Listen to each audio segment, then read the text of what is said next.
Hydrocarbon processing involves a series of chemical and heat processes to convert raw materials into an array of essential products such as gasoline, kerosene, olefins, rubber, and plastics. At the heart of these processes are fired heaters, commonly called furnaces.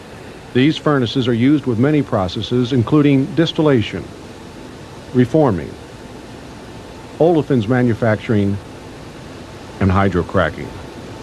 As the operator, it's your responsibility to operate your furnaces as efficiently and safely as possible. The objective of this program is to provide the basic concepts of safe and efficient furnace operations. Efficient furnace operation has become a major concern with the rising cost of fuels. Today, fuel for processing is about 2/3 of the total utility cost. Most of this fuel is used in fired heaters. Environmental regulations have also made it necessary to closely monitor emissions from furnaces and other processing equipment. In this program, we'll cover the principles of heat transfer and combustion, furnace equipment, performance monitoring, startup and shutdown, and troubleshooting.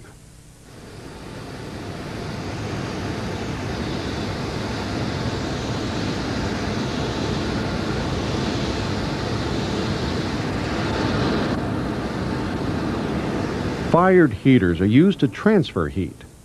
In the furnace, heat is produced by the combustion of fuel at the burners. This heat is then transferred to the process fluid that circulates through the tubes of the furnace. There are three methods of heat transfer: radiation, convection, and conduction. Radiation is the means by which heat is transferred from the sun to earth. Radiant heat travels in waves, as light does. For this type of heat transfer to occur, the object being heated must be in direct line of sight with the source of heat. As with visible light, these radiant heat waves can be reflected. In a furnace, the tubes that are exposed to direct heat from the burners are called the radiant tubes. Heat is transferred to these tubes primarily by radiation. A second method of heat transfer is convection. Convection involves a flow of gas or liquid to carry heat. A central heating system uses this type of heat transfer to distribute heat throughout a room with a flow of hot gases. In a furnace, the tubes that are located above and out of sight of the burners are called the convection tubes. As hot gases rise to go out of the stack, they transfer heat to these tubes. This design increases furnace efficiency by allowing more heat to be used before it escapes out of the stack. The third method of heat transfer is conduction. Conduction is the way that heat is transferred through solids such as metal or glass. This is how heat is transferred through the metal tubes in the furnace to the process flow inside. When heat reaches the process flow inside the tube, a convection current is set up that transfers the heat throughout the liquid in the tube. So, there are three different ways that heat is transferred in any furnace: radiation, convection, and conduction. But what determines how fast or how much heat is transferred? While there are several different factors that affect the rate of heat transfer, the most important one is temperature difference. In order for heat transfer to occur, there must be a temperature difference between two substances. The greater this difference is, the greater the rate of heat transfer. Many of the factors that affect the heat transfer rate are due to the design of the furnace and are beyond your control. However, later in the program, we'll look at some of the things you can do to improve the efficiency and utilization of heat transfer in your furnace. Right now, let's consider how heat is produced in a furnace. This is accomplished by a chemical reaction called combustion. For combustion to occur, three things must be present at the same time and in the proper proportions: fuel, air, and a source of ignition. The fuel used in a fired heater may be natural gas, fuel oil, or a combination of gas and oil. Natural gas is preferred in many installations because it is cleaner and burns more consistently than oil. Air is needed for combustion because it provides oxygen that reacts with the fuel. The final thing needed for combustion is a source of ignition. The ignition source provides the heat energy that is required to start the combustion reaction. In the operation of a fired heater, it's important to maintain the right proportion of fuel to air. When this is done properly, combustion will be complete and the maximum amount of heat will be generated without any fuel waste. Incomplete combustion occurs when there's not enough oxygen available to burn all the fuel. When this happens, unburned fuel can accumulate in the furnace, which is a potentially dangerous situation. In addition, incomplete combustion drastically reduces the production of heat. One of the challenges to the operator is to provide enough oxygen to the furnace to allow complete combustion, while at the same time minimizing excess oxygen to assure efficient use of fuel. The key to safe and efficient furnace operations is controlling the combustion process. In an emergency situation, it might be necessary to quickly shut down the furnace. The best way to do this is to remove the source of fuel. We have seen that by controlling fuel, oxygen, and heat, the operator can control combustion in the furnace. Now stop the videotape and turn to section 1 in your workbook for a review of heat transfer and combustion. Make sure that you work through these exercises as they contain information not covered in the video that you'll need to know as the program progresses.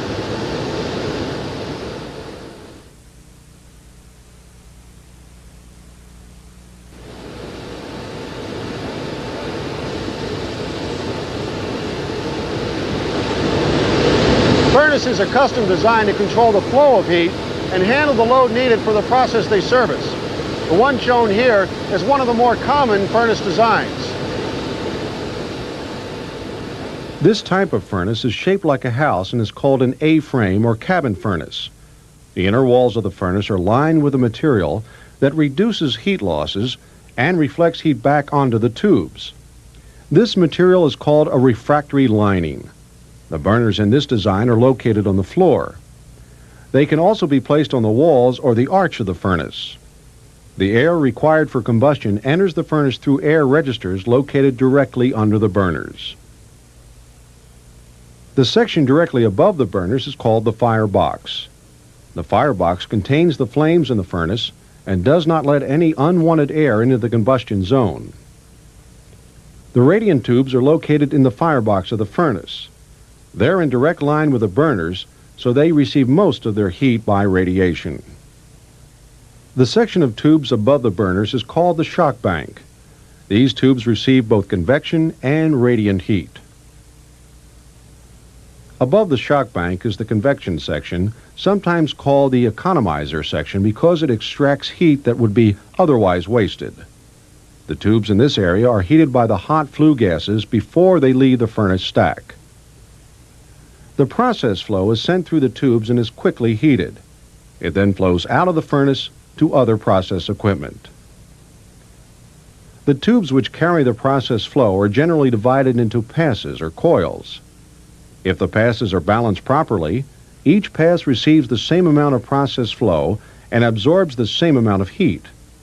After the process flow is circulated through the passes, it is rejoined at the outlet. In the stack of the furnace is the damper. The damper adjusts to control the flow of hot gases out of the furnace. This upward flow of hot gases is known as the furnace draft. Now let's see what happens in our simple model of a furnace.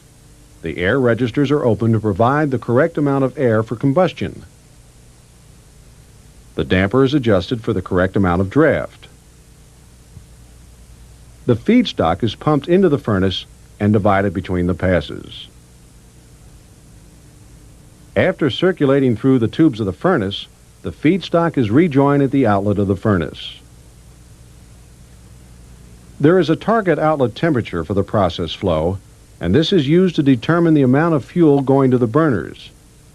In an automatic control scheme, the outlet temperature is monitored by a temperature controller, which controls the flow of fuel to the burners. In order to increase the outlet temperature, more fuel is burned. To decrease outlet temperature, less fuel is burned. The furnace draft is important because it moves hot flue gases out of the stack and draws fresh air through the registers to the burners. The type of furnace we've discussed so far is a natural draft furnace. It's given this name because the draft occurs naturally due to the fact that hot air rises. The rising flue gases cause the pressure inside the furnace to be slightly lower than the pressure of the atmosphere. This lower or negative pressure is what maintains the draft through the furnace. Other furnaces use fans to maintain a draft.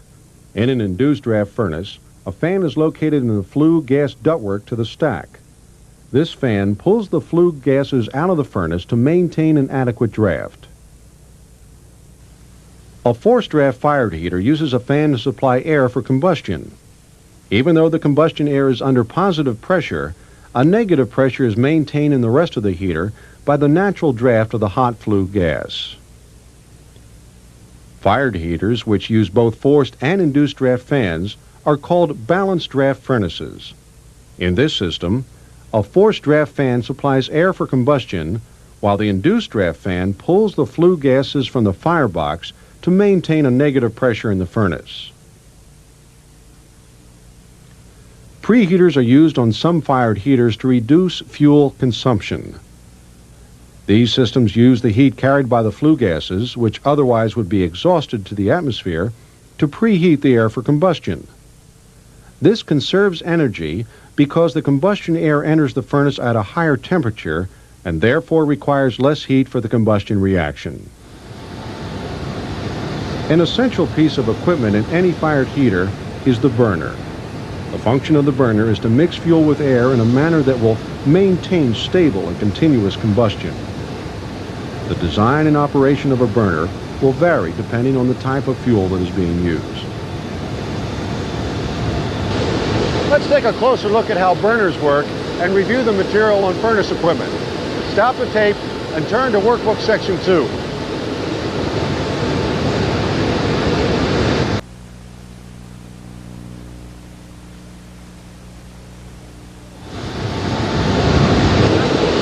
In order to obtain the best results with a fired heater, key variables from both the process and combustion side of the furnace must be closely monitored. And the furnace itself must be physically inspected to make sure it's operating properly. This segment of the program will focus on these key operating variables and the related furnace inspections.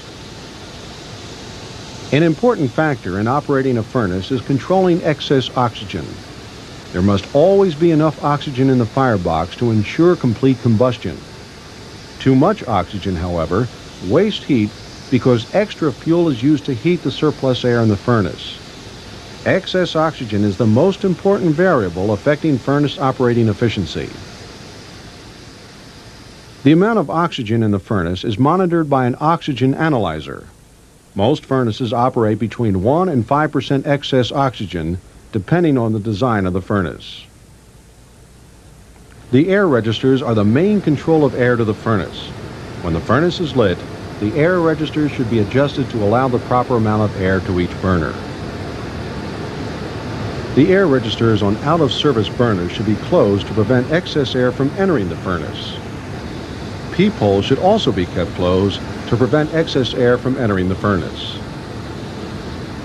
Another important variable that must be monitored and controlled is the furnace draft. The draft is controlled by adjusting the stack damper to maintain a slight negative pressure inside the furnace. Measurements are usually taken at 3 points in the furnace to monitor the draft. The indication of draft is a negative pressure reading at each of these points. Process flow rates are another key operating variable.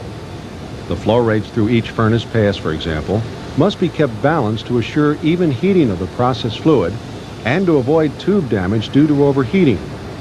The pass inlets and outlets are usually equipped with temperature, pressure, or flow instruments that allow an operator to monitor the situation and keep the passes balanced.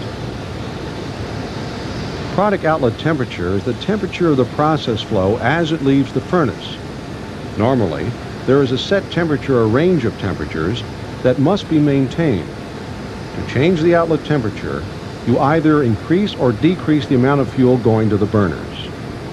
When you adjust the fuel rate, however, You must also change the amount of air going to the burners to ensure safe and complete combustion. Some furnaces are equipped with automatic controls to perform these functions. If the furnace is not equipped with these automatic controls, the operator is responsible for controlling the air and fuel flow for combustion. Another variable that tells you a great deal about the operation of your furnace is the stack temperature. The stack temperature indicates the amount of heat that is lost from the furnace. While it's desirable to keep this temperature low, it shouldn't be lower than the condensation point of the flue gases. This is because flue gas condensation can cause corrosion in the stack. A high stack temperature or rapid increase in temperature often indicates a problem in the furnace, such as a leaking tube. Problems in the furnace can sometimes be detected by analyzing the flue gas for oxygen. If the flue gas from the radiant section of the furnace contains excess oxygen, this indicates that too much air is entering through the air registers, wasting heat. Too much excess oxygen at the outlet of the convection section may indicate that air is leaking into this part of the furnace. While it's possible to monitor much of the furnace activity from the control room, it's also necessary to physically inspect the furnace during operation. The header box houses the tube end fittings outside the main case of the furnace. Smoke coming from the header box indicates a tube leak. Another indication of this problem would be smoke rising out of the stack. Never open the doors of a leaking header box while the furnace is in operation, because a flash fire could result. Pilots should be lit at all times while the burners are firing, and they should be checked on a routine basis. If a pilot goes out, it should be repaired and relit. Flame patterns should also be inspected on a regular basis. The flame should be bright and clean with no trace of smoke. A properly burning gas flame is blue and compact, while an oil flame tends to be bright yellow. Flame should not touch the tubes. This is called flame impingement. Flame impingement can quickly damage a tube and cause it to rupture. The fire should always be kept as uniform in length and size as possible. Let's look at some other undesirable flame patterns and consider the causes. A long, smoky flame is caused by insufficient combustion air or insufficient atomizing steam. The flame may be shortened by increasing primary or secondary air or by increasing atomizing steam. A thin, fluttery oil flame indicates too much atomizing steam is being used. A reddish, dusty flame with smoke over the bright part of the flame indicates a lack of oxygen for complete combustion. Sparks in the flame could be caused by a dirty burner tip, wet steam, solids in the fuel, water in the fuel, or improper oil atomization. A dazzling white flame indicates too much excess oxygen or too much atomizing steam. Check your fuel pressure, especially when lighting the burners. Too much pressure will cause the flame to lift off the burner. Too little pressure, on the other hand, will cause the flame to blow back into the burner. Erratic flame pattern and a puffing sound from the furnace indicates loss of draft and a serious shortage of oxygen. The flames may start burning out of the heater in cracks where air enters. This is a hazardous situation which can damage the furnace. Puffing and woofing can also be caused by flame instability due to burner damage or by too high a fuel pressure. It's time for a review of the material and monitoring furnace performance. Stop the tape and turn to Workbook Section 3.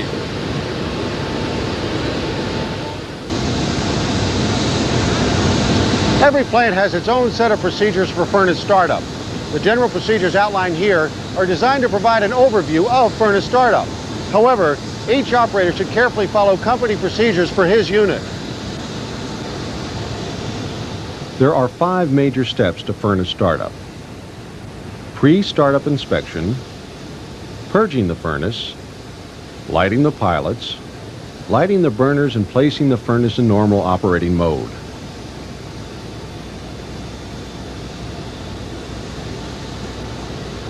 The first step in the pre-startup inspection is to check that the pilot and main fuel systems are blinded and that the fuel supply for each burner is closed. Then inspect the furnace to assure that it is ready for startup. This involves inspecting the furnace to make sure it's clear of debris, checking the burners, and making sure all the furnace doors are closed. The damper and burner air registers should be fully open during startup so that the furnace can be adequately purged with air or steam.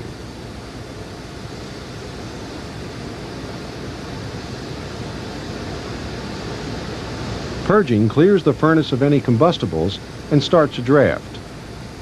Purging will usually last a minimum of 15 minutes or longer, depending on the size and type of furnace you're dealing with. While the furnace is being purged, you can start the process flow through the coils and balance the passes. This circulation must be established before you light any of the burners.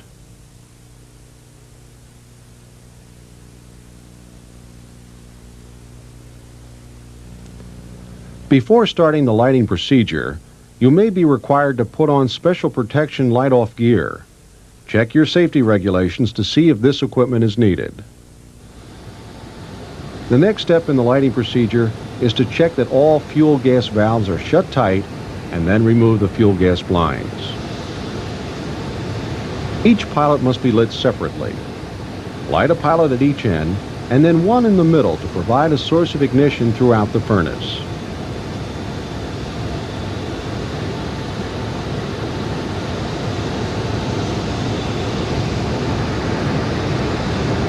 Once all the pilots are lit and burning steadily, you're ready to light the burners. Light the burners in the same order as you lit the pilots. Slowly open the fuel gas valve to ignite the burner. If the first burner does not light, close the main fuel and pilot valves and re-purge the furnace. Then restart the lighting procedure. As the burners are being lit, you adjust each air register for the proper amount of oxygen and the proper flame pattern. Then you adjust the damper for the proper draft. During the light-off procedure, it's also important to monitor the fuel pressure and keep it stable. Since the fuel flow is on manual at this time, there will be a tendency for the pressure to drop as you light additional burners. After lighting the burners, gradually increase the fuel so that the furnace is slowly heated up to the desired outlet temperature. It'll be necessary to make further adjustments for draft and excess oxygen until the desired conditions are achieved.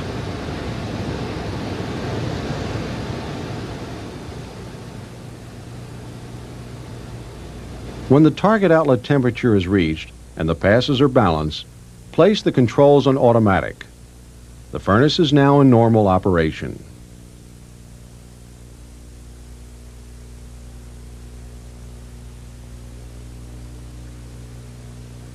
Normal furnace shutdown procedures involve gradually reducing the temperature of the furnace to avoid damaging the equipment. Again, every company has its own detailed procedures. The general procedures are outlined here to provide an overview of the process. During normal shutdown operations, the process flow rate and firing rate are gradually reduced together. When minimum firing has been reached, you shut off fires and open the PEEP doors. Process circulation is continued to cool down the tube slowly. Next, you open the stack damper and air registers to purge the furnace. Then block the fuel systems, including the burner and regulator valves.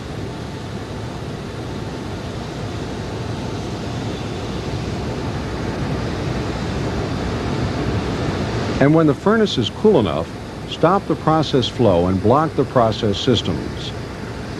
Next, you purge the process tubes with steam. Each individual pass must be purged. After purging, make sure all burners are isolated and that all main and pilot fuel headers are blinded. This completes the normal furnace shutdown operation. Some abnormal situations may call for an emergency furnace shutdown. Under these circumstances, the burner fuel is stopped immediately and the process flow may have to be dumped. You should be familiar with your company's emergency procedures so that you can quickly shut down the furnace in the event of trouble. Let's review the material and furnace startup and shutdown procedures. Stop the tape and turn to Workbook Section 4.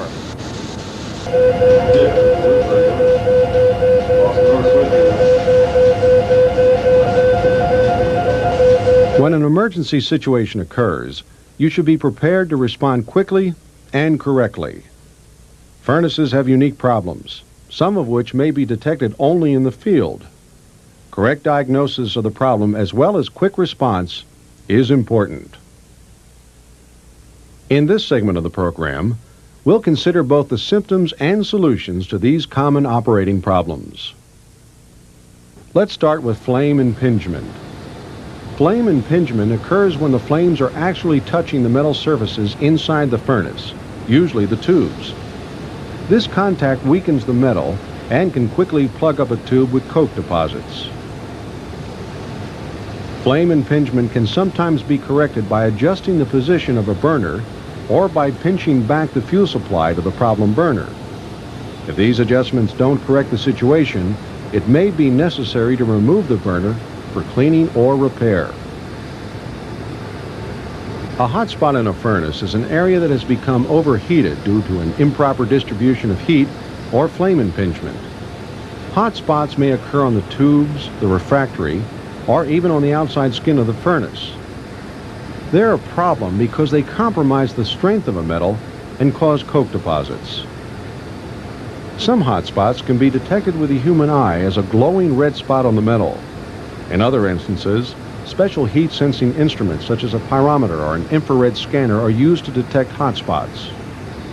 Sometimes hot spots on the furnace tubes can be corrected by redistributing the process flow so that the hotter pass of tubes receives more charge.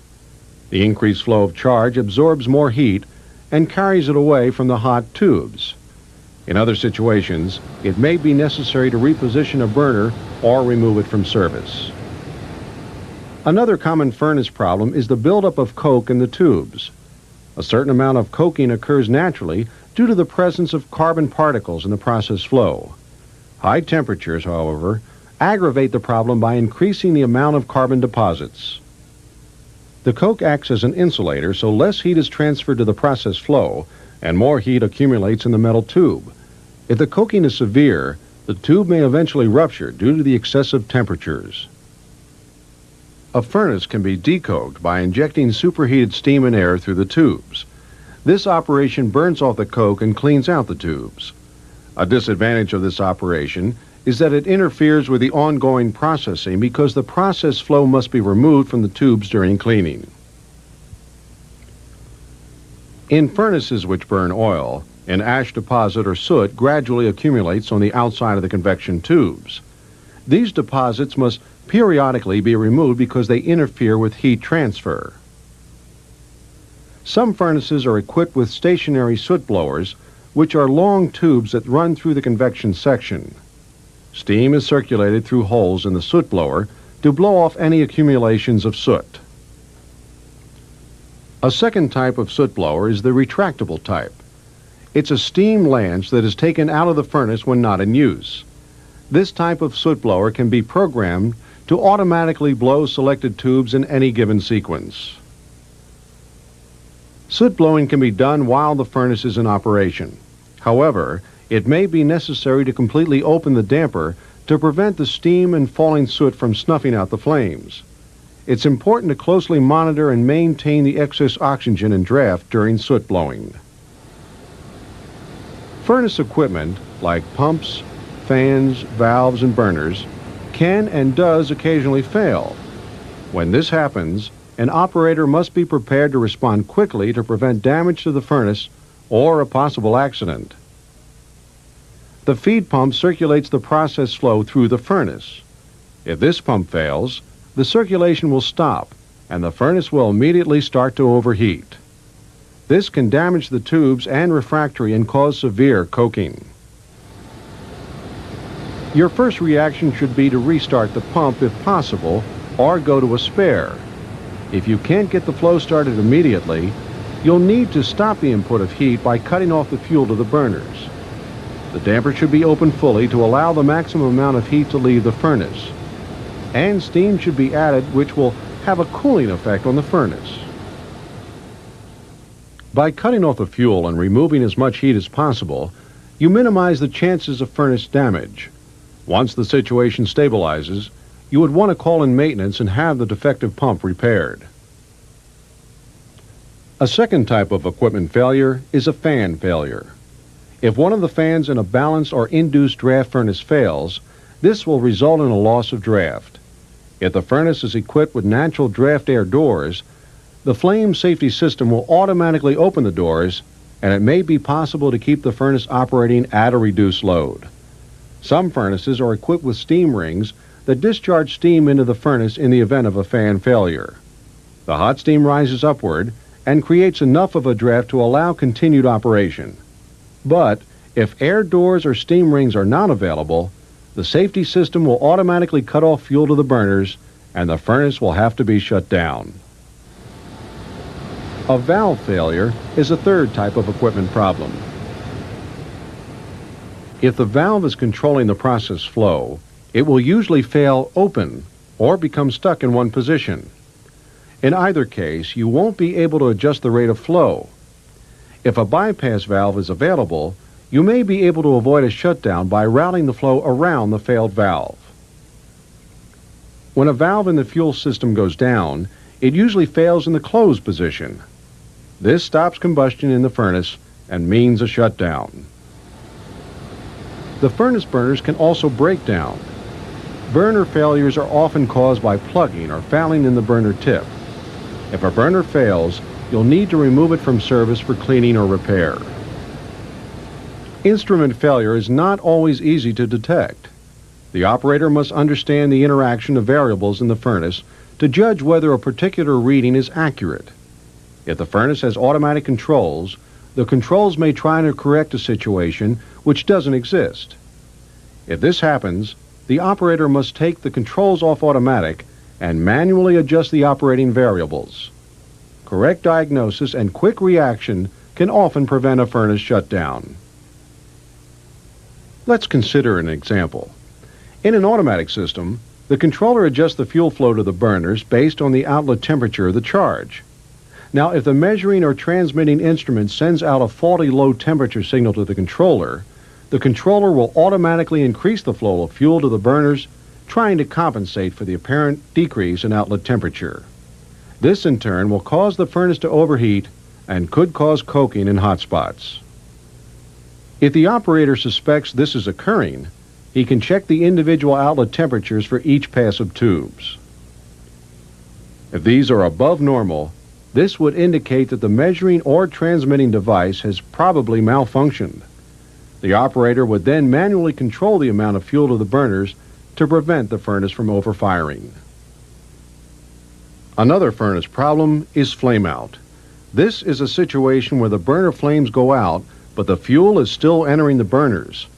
When it happens, there is a dangerous buildup of unburned fuel in the furnace, which poses a threat of explosion. So the furnace must be immediately shut down and purged. A flameout can be caused by several things, such as a loss of draft, too much fuel, or not enough oxygen entering the air registers. In a situation where oxygen is decreasing and the amount of combustibles is rising, it may be possible to correct the problem before a flameout occurs. This can be done by decreasing the flow of fuel to the burners, opening the damper to increase draft, or by opening the air registers to increase oxygen. But if you're unsure how much uncombusted fuel is in the furnace, the safe thing to do is proceed with a furnace shutdown. In this program, we've covered the basic principles of heat transfer and combustion. We introduced you to furnace equipment and discussed its operation, and provided some basic guidelines for furnace startup and shutdown. We also looked at what you, the operator, can do in terms of performance monitoring and troubleshooting to make the operation safer and more efficient. We hope that this program will help you in your day-to-day operation of fired heaters. Thank you for watching.